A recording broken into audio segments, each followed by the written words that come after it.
Once you have a liquidity crisis, then you may also affect everybody because the liquidity crisis can have a negative effect on the credit channel.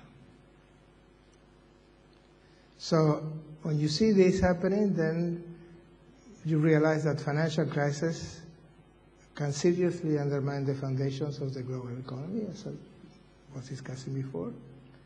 And the solution must be global. In the first place, this is a global issue. So we have to look for solutions at the global level. Now that's very, very tricky. That's why I'm so happy to be talking here, and I think that's where the GDN has a big role to play looking forward. Because otherwise the solution will be left in the hands of individual countries. Let me just mention one example. One thing that countries have learned is that if you're going to be hit by this kind of shock, it's a very good idea to hold lots of international reserves. You see Latin America doing quite well, and Central Europe being in serious trouble because of lack of international reserves. That's one explanation. Because of dollarization, whatever, is another explanation. So the incentive to accumulate dollars or international reserves, mostly dollars still there. On the other hand, there is some concern that there is a serious imbalances in the world, that the U.S. current account deficit is still very large. The emerging market, developing countries should have current account deficits. They should be the borrowers. They are poorer, they have less capital, presumably the marginal productivity of capital is larger in poorer countries, so the capital should be flowing in that direction, and it's flowing in the opposite direction. So that's one reason why people are concerned. And I think, again, it's a topic for GDN. If you are concerned about poverty, well, one thing you have to make sure is that the capital flows into the poor regions, right? That's one possible solution. But if you leave this problem in the hands of individual countries, and they have learned, because they've seen this, that it's a good idea to have international reserves, they will continue accumulating international reserves. Well, the other side of international reserves is borrowing from the United States. So you are making money cheap to the U.S. or to the North, say in general. So the imbalances are unlikely to disappear.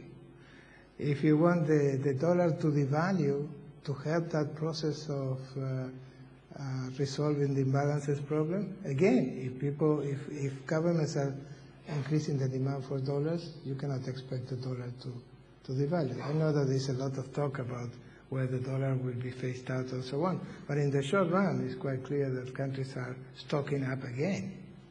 And you see the level of reserves in many countries going back to levels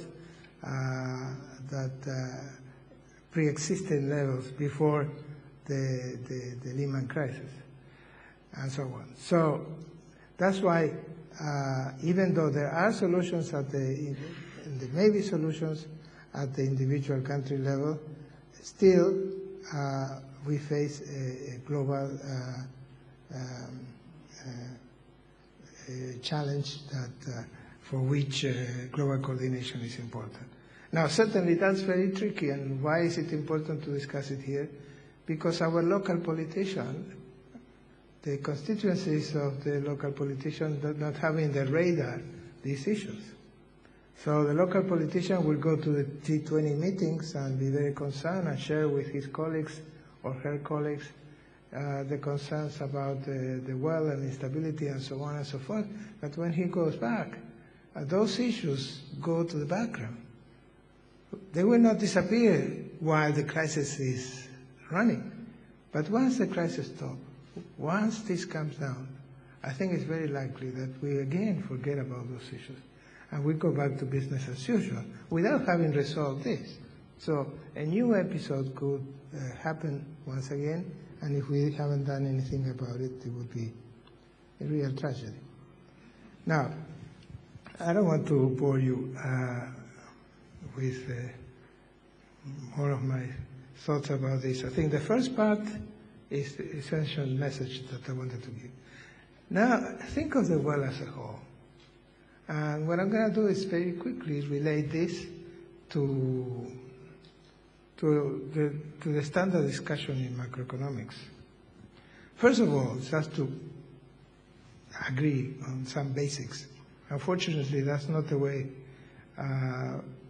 these issues are brought up in macro textbooks. In normal times, you have savers that transfer resources to these savers, private sector. That's how the world works. Not in the standard macro models. I know that there are many economists here, and in standard macro model we have the representative individuals, so there is no lending between units. But that's not the real world. In the real world, you have savers and dissavers. And a credit standstill is that this connection is broken. So all of a sudden, something goes wrong. The banks are suspect, or the banks become more conservative. So this flow stops very sharply. So as a result, and we've seen saving has to flow somewhere. So it flows, we've seen it flow into liquid government liabilities. That's why interest rates in the US collapse. If there is excess of savings over investment, then you have excess supply, lack of aggregate demand. That was a Keynesian concern, right? And everybody's concerned. But we should remember that this is a consequence of this. It's not that people decided to save more. It's that the channel for those savings is broken. And as a result, if these are investors too, then you have lower investment and consumption of durable goods, and then growth will be impacted, even though you didn't have a collapse in output, right? So that is the problem that we are facing. So what is the first best solution? Repair the credit channel. Forget about fiscal, forget about money. It should be repair the credit channel. It turns out that it is very difficult. So we don't do that. We cannot do that. We don't even know the nature of the problem. So, of course, too time consuming. But I think it's wrong to forget that that is the objective. All the other stuff about being Keynesian, classical, or whatever is secondary. These are what I call second-best solutions. That's not the way that they teach us macro. They look more like first-best solutions. No, these are second-best solutions. You don't regenerate the channel immediately. That's your problem. So these are second-best. Well, let's look at second-best. And we all know this.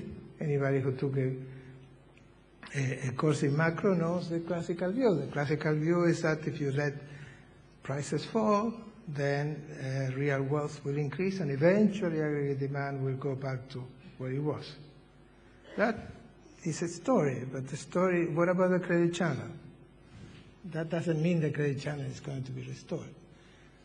But aside from this, there are two criticisms. The one that we all know, which is a Keynesian story, textbook Keynesian story, is that you have sticky wages. So not all prices fall, maybe prices will fall and wages will not, and then the real wage will increase and unemployment, blah, blah, blah. We know that. But the criticism that was not, is normally not in the textbooks, which I think is the most relevant, and we have relearned it now, is the Erwin Fischer view that he spelled out in 1933 in a paper in Econometrica, which is that, well, be careful, because when prices fall, the real debt rises, especially if this is non-index debt. For the United States, that's very important. For emerging markets, the story is different because the debt is in foreign currency. That's why I want to talk about that separately. But for the world as a whole, say, from the point of view of the United States, this may not work because as prices fall, the real value of the debt falls, and then you have generalized bankruptcies with all the problems that that brings about.